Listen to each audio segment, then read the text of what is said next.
प्रयास न्यूज मध्य प्रदेश का तेजी से बढ़ता न्यूज चैनल। आईडीए की करोड़ों की जमीन पर अतिक्रमण और अवैध कब्जे।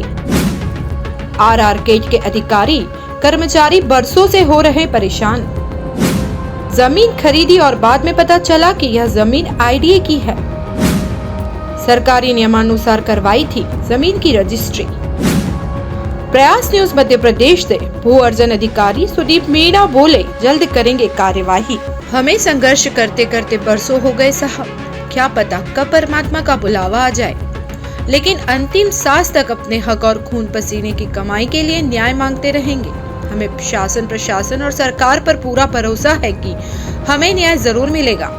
यह दर्द भरी बातें आरआर-कैट के साइंटिस्टों के मन की पीड़ा है। अपने खून पसीने की कमाई और मेहनत के चलते जमा पूंजी से कैट के अधिकारी कर्मचारियों द्वारा आईडीए के सर्वे नंबर 40 में कैट रोड पर भूमि क्रय की गई थी। शासन के नियमानुसार विधिवत तरीके से रजिस्ट्री करवाई, नामांतरण भी करवाया, बैंकों द्वारा लोन सुविधा भी उपलब्ध करवाई गई।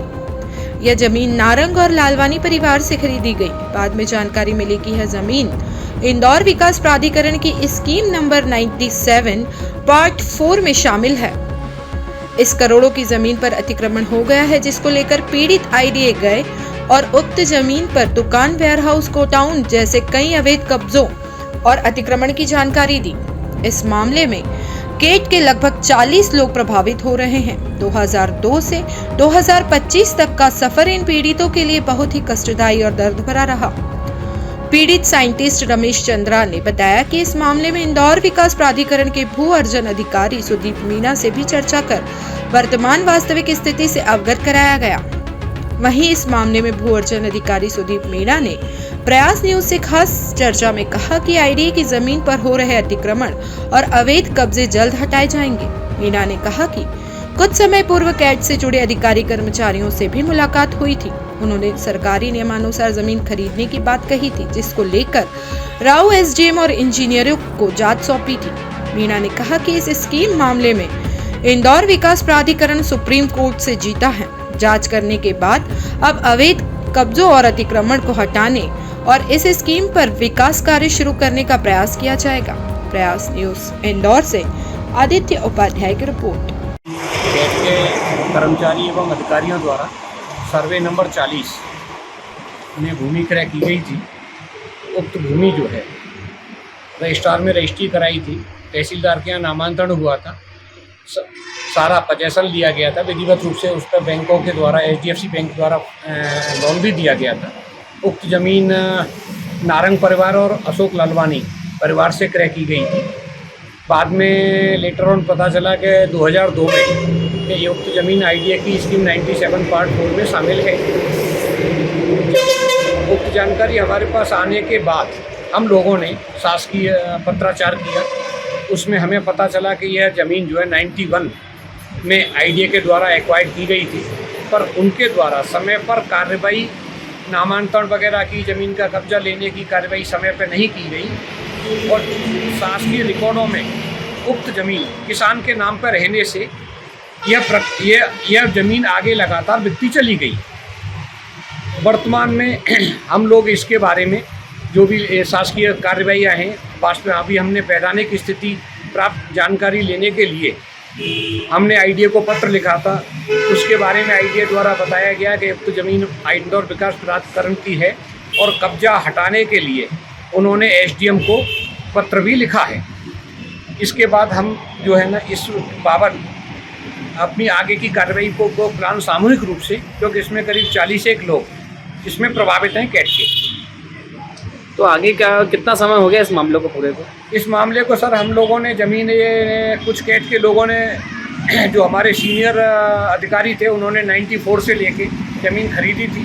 हम लोगों ने 2001 में ज़मीन खरीदी थी और उसके बाद अभी तक 2025 न तो इंदौर विकास प्राधिकरण द्वारा उस ज़मीन जिस पर्पज़ के लिए एक्वायर की गई थी, ना तो उस पर कोई कार्रवाई की गई, ना ही हमको उस पर अपने उपयोग करने की कोई परमिशन हमको दी गई। किन किन अधिकारों से आप मिले हो सर? हम इस मामले में इंदौर विकास प्राधिकरण के जो भू अर्जन अधिकारी हैं सुदीप मीणा जी, उनसे भी मिले थे कि भाई हमें इसके बारे में वास्तविक स्थिति से अवगत कराया जाए। इंदौर विकास प्राधिकरण के मुख्य कार्यपालन अधिकारी श्री अहिरवार साहब से भी हमने इस बारे में मुलाकात की थी। उन्होंने जो भी वास्तविक स्थिति थी, वैधानिक स्थिति थी, उससे हमें पत्र के माध्यम से जानकारी भी उपलब्ध करवाई है। हम पटवारी जो महोदय हैं इस ग्राम हुक्मा खेड़ी के, उनसे भी हमारी वार्तालाप, उन्होंने बोला था कि हम मौके की वास्तविक स्थिति को बना करके ऊपर अधिकारियों को प्रेषित करेंगे। जो यहाँ के एसडीएम हैं राऊ के, उनसे भी हमने इस बारे में बात करने का प्रयास किया, बट उनसे हमारी उन्होंने समय नहीं दिया मुलाकात के लिए, इसलिए हम उनका पक्ष जान नहीं सके। इतने सालों का संघर्ष है सर, तो क्या कहेंगे, कितने प्रभावित हो रहे हैं और आर्थिक रूप से भी परेशानी कितनी है? सर, उक्त जमीन हम लोगों ने, क्योंकि कैट में उस समय पर्याप्त आवास व्यवस्था नहीं थी, तत्कालीन निदेशक जो कि कैट के प्रथम निदेशक डी भावलकर साहब के मार्गदर्शन में कैट के लोगों को समूह में ज़मीन क्रय करने के लिए प्रोत्साहित किया गया था। उसी परिप्रेक्ष्य में कुछ लोगों ने समूह बनाकर कैट राऊ रोड पर ज़मीन खरीदी थी और हम लोगों के ग्रुप के द्वारा ये सर्वे नंबर 40 ग्राम हुक्मा खेड़ी की भूमि क्रय की गई थी, जिससे हमें बहुत ही आर्थिक, सामाजिक एवं मानसिक प्रताड़ना झेल रहे हैं। अच्छा, इसका वर्तमान में भी कोई भी समाधान होता हुआ हमको नहीं दिख रहा है। तो इस मामले में जिनसे आपने ज़मीन क्रय की थी, उनसे आपने संपर्क करा, नारंग जी या लालवानी जी? हमने अभी, जैसे हमको ये इंदौर विकास प्राधिकरण के द्वारा, पत्र के द्वारा हमारी वैधानिक स्थिति क्लियर की गई, तो हम अशोक लालवानी जी और नारंग साहब से, हमारी अजीत सिंह नारंग जी से हमने टेलीफोनिक चर्चा की थी।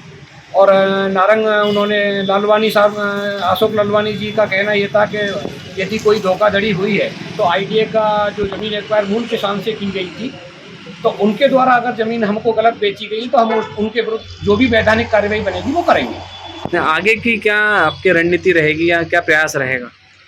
हमारी तो शासन से और इंदौर विकास प्राधिकरण से एक ही निवेदन है कि भाई हम लोगों को ये जिस आवास के लिए हम लोगों ने ज़मीन खरीदी थी, तो हमको यदि संभव हो तो यहाँ पे एनओसी प्रोवाइड, अनापत्ति प्रमाण पत्र दें। यदि ना संभव हो तो इस 97 पार्ट 4 में जो भी उनकी योजना में सरकार की गाइडलाइन अनुसार, नियमानुसार, शासकीय नियमानुसार हमें प्राथमिकता के आधार पर हमें ज़मीन आवंटित करें। यदि ये योजना में ये नहीं हो पाता तो उस स्थिति में क्या है फिर? उस स्थिति में हमें कहीं ना कहीं न्यायालय की शरण में जाना पड़ेगा। आईडीए की स्कीम है, स्कीम नंबर 94 पार्ट 2 और पार्ट 4, ये के 4 गांवों की स्कीम है। बहुत बड़ी स्कीम है, काफी पहले 1984 में लागू की गई थी। इसके बीच में इसमें 91 से लेकर 93 तक भूर्जन की कार्रवाई हुई, लेकिन और उसको बहुत सारा डेवलप भी करा भूर्जन की कार्रवाई के अनुसार, क्योंकि इसमें 4 गांवों की जमीनें पड़ती है। इसी बीच में इसमें लिटिगेशन हो गया था, हाई कोर्ट और सुप्रीम कोर्ट में लगातार बहुत समय तक केस चलते रहे, कोर्ट का स्टे भी रहा, कुछ दिन नीचे हाई कोर्ट से आईडीए के अगेंस्ट में ऑर्डर भी पारित हुए थे, लेकिन फाइनली 2022 में आईडीए सुप्रीम कोर्ट से जीत गया। सुप्रीम कोर्ट से जीतने के बाद और वहाँ की सारी जमीनों का फिर से हम लोग सर्वे नंबर वार पूरा उनका डिटेल सर्वे करा रहे हैं।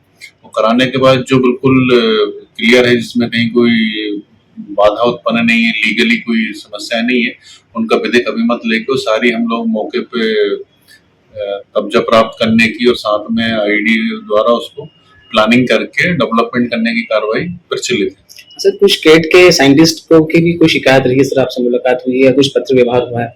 हाँ, उन लोगों ने भी कुछ, वो जो भूर्जन की हुई जमीन है उसमें से कुछ जमीन का बताना है कि किसी ने, किसान ने या बगैर ये जानकारी दी है कि ये जो आईडीए की स्कीम में जा चुकी है और उसको उनको रजिस्टर्ड विक्रय पत्र के माध्यम से क्रय करना बताया जा रहा है। तो उस संबंध में भी हमारे द्वारा विधिक रूप से जांच कराई जा रही है, और चूंकि स्कीम का पार्ट है तो, और मान लो अंडर लिटिगेशन रहते हुए उसको किस तरीके से विक्रय कर दिया गया है और उसमें क्या क्या है, तो सारी चीजें जांच करके और फिर उसमें नियम अनुसार कार्रवाई की जाएगी। बताया जा रहा है कि एसडीएम और अन्य को निरीक्षण के लिए हाँ, वो हमने पूरी स्कीम के लिए किया है। पूरी 97 स्कीम में जहाँ जहाँ भी हमारी जो जमीनें हैं जो उसको विवादित है और जो कब्जा लेना, तो उसके लिए हमने एसडीएम तहसीलदार को पत्र लिखा है, और हमारी जो टीम है वो नगर निगम की टीम और सब संयुक्त रूप से जो है उस पर कार्रवाई की जाएगी।